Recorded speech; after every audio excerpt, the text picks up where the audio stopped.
Quem nos separará do amor de Cristo? Romanos, capítulo 8, verso 35. Aqui nós estamos escalando uma enorme escadaria, e esta última questão é o degrau mais alto. Ao atingi-lo, o próprio Paulo faz agora aquilo que nós vínhamos tentando fazer com relação às suas outras perguntas. Primeiro ele indaga o que irá separar-nos do amor de Cristo e depois olha em volta, em busca de uma resposta. A seguir apresenta uma lista, uma espécie de amostragem, de adversidades e adversários que poderiam ser considerados como algo capaz de interpor-se entre nós e o amor de Cristo. Ele menciona 7 possibilidades. Começa com tribulação, angústia e perseguição, que juntos parecem denotar as pressões e aflições resultantes de um mundo ímpio e hostil. Depois cita fome, ou nudez, ou seja, a falta de comida ou vestimenta adequada. Já que Jesus, no Sermão do Monte, prometeu estas coisas aos filhos do Pai Celeste, não poderíamos concluir que a ausência delas significa que ele na verdade não se importa conosco. Paulo conclui sua lista com perigo, ou espada, provavelmente uma referência ao risco de vida, por um lado, e a experiência da morte, por outro, seja a espada.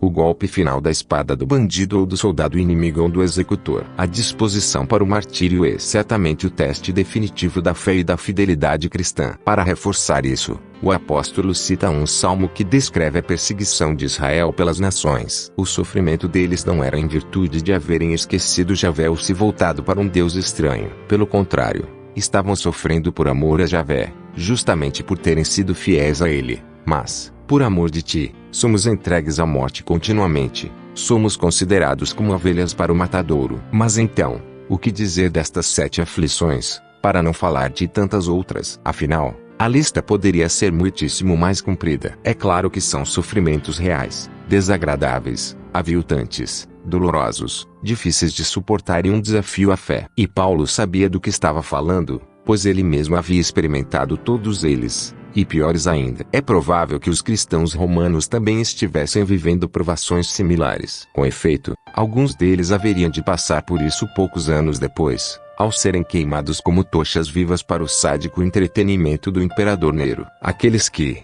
dentre nós, nunca tiveram de experimentar sofrimentos físicos por causa de Cristo talvez devessem ler os versículos 35 a 39 deste capítulo de Romanos junto com os versículos 35 a 39.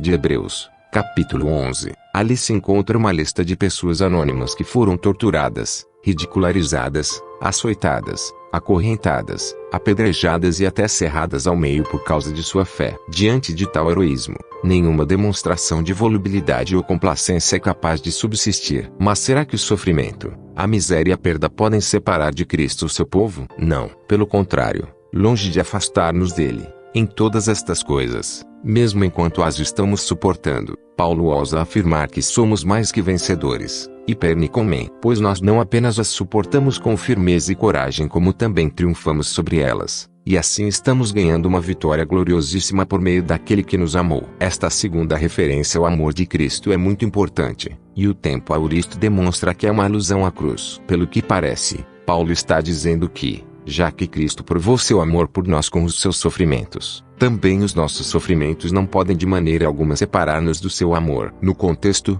que iniciou com uma referência ao fato de nós participarmos dos sofrimentos de Cristo, eles deveriam ser uma prova da nossa união com o crucificado, não um motivo para duvidarmos de seu amor.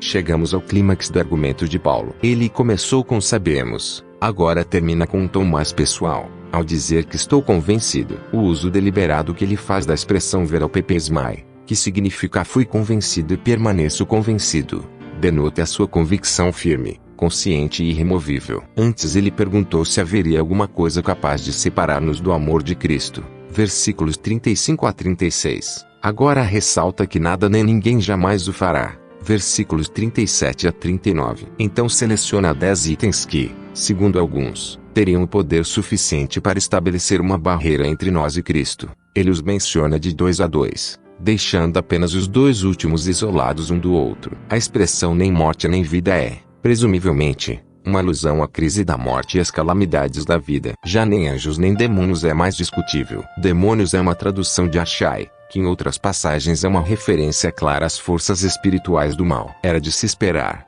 portanto, que o oposto, anjos, fosse uma referência ao bem. Mas como é possível imaginar que anjos não caídos ameacem o povo de Deus? Consequentemente, é provável que esta parelha seja mais indefinida, significando simplesmente uma inclusão de todos os agentes cósmicos e sobre-humanos, sejam bons ou maus, já que Cristo triunfou sobre todos eles e, por isso, estão sujeitos a ele. É certo que eles não podem nos fazer mal algum. Os dois próximos pares, expressos em linguagem moderna, têm a ver com tempo nem o presente nem o futuro, e espaço nem altura nem profundidade, se bem que entre estas duas parelhas haja uma referência a quaisquer poderes, quem sabe as forças do universo. Algumas destas palavras, no entanto, eram termos técnicos usados para denominar as forças astrológicas por meio das quais, conforme acreditavam muitos do mundo helênico, o destino da humanidade era controlado. Por outro lado, pode ser que a linguagem de Paulo fosse mais retórica do que técnica, pois ele afirma, à semelhança do Salmo 139 verso 8,